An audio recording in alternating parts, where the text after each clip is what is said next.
Okay, Tomo, 2:11 odd. I think Yeah. you were just about half a minute slower than your debut marathon all those years ago. That's all right, isn't it? 9 years ago. Yeah. Wow.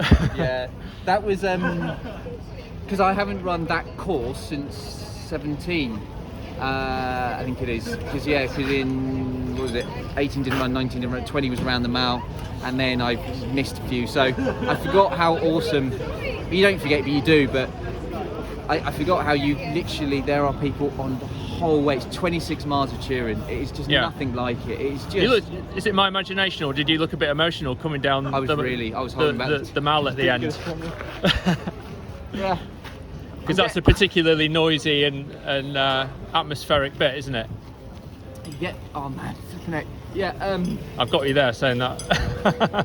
Yeah. I mean, it's all in my own little world. Like, give me a sec. God, I'm getting old. I'm getting too. Did you have many friends and family on the? Yeah, we had in that grandstand bit. I couldn't tell, to be honest, because I couldn't. There was somewhere, but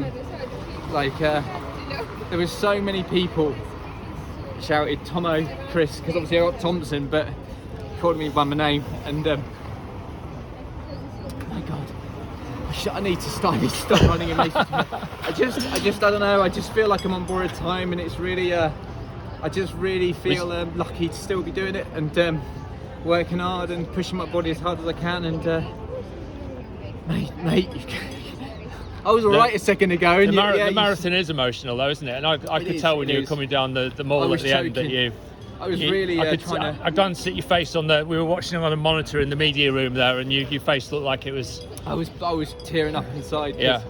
It was funny because usually you're cramping and you're trying to. But I knew I was going to run inside 2:12, and I'd run it fairly even. So I ran the race well for the fitness I was in. And so I had room for emotional response at the end, and in the last 2-3 miles I was really I knew I'd pace well. I'd got my did a drinks decent well. race on the day then, got the most out of yourself. I think that was, I mean, I'd like to have run 2:10. That would have been awesome, but in conditions and all things considered, sub 2:10 was your dream, wasn't it? No, to run 2:10, so sub 2:11. So that okay. I mean 2:9 would have been phenomenal. But do you know what? It's weird. I had such a funky build up with doing things slightly differently and all that. There was a lot of experimenting with different things that we didn't know what to expect. So I just let the first half dictate me. I just ran the pace my legs wanted to go. Yeah. And I can find where I'm at, and I didn't know if I was going to be like 64.5 or 65.5. My legs would tell me what it wanted to do, and it was, I think I was 65.20 at half, and I was like, that's it, that's what I am today. And again, next time if I do one, which I'm sure I will train a bit more aggressively in certain areas to help me be able to handle going out a bit harder. But for today, I just need. When you say a bit of a funky build up, is that?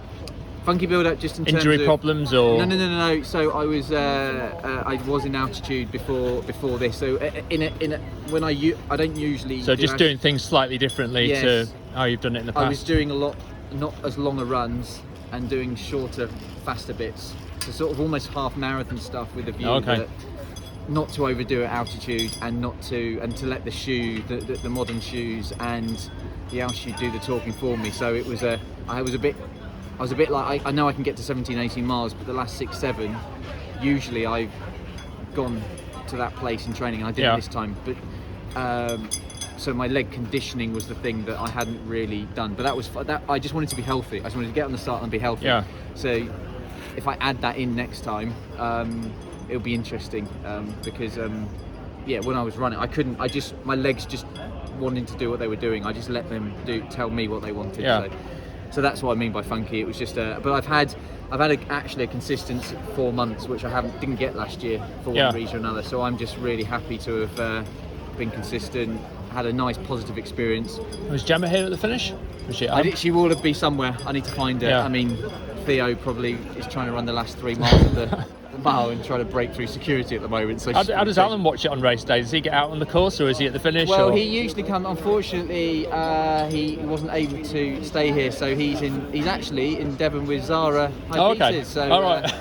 So yeah, they've been watching the BBC coverage. Yeah, so hopefully they had a few drinks, and I think Alan will be happy, because we tend to we tend to key off each other our expectations, and we both we don't over talk, we don't over analyse, and he'll be happy, I'm happy, and I'm sure that we'll have a drink on me later. But Well, you look not in bad state for someone who's just done a marathon, apart from a bit of chafing on the inside of your shorts. It's funny how these things go. It's only in a marathon you finished, and like one of the other lads just came up to me and just pulled his shorts up and just went, "Look at this." And I thought, in any other world, that's weird. But in a marathon, it's perfectly normal. It's perfectly normal and perfectly acceptable.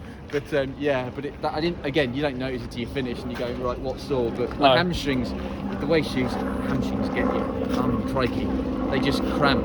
Like usually it's like calves and glutes and back, but it's all hamstrings these days, which is interesting. But yeah, no, what a day for Brits though. Emil, 208, fantastic. Yeah, just outside 208. Fantastic. Yeah.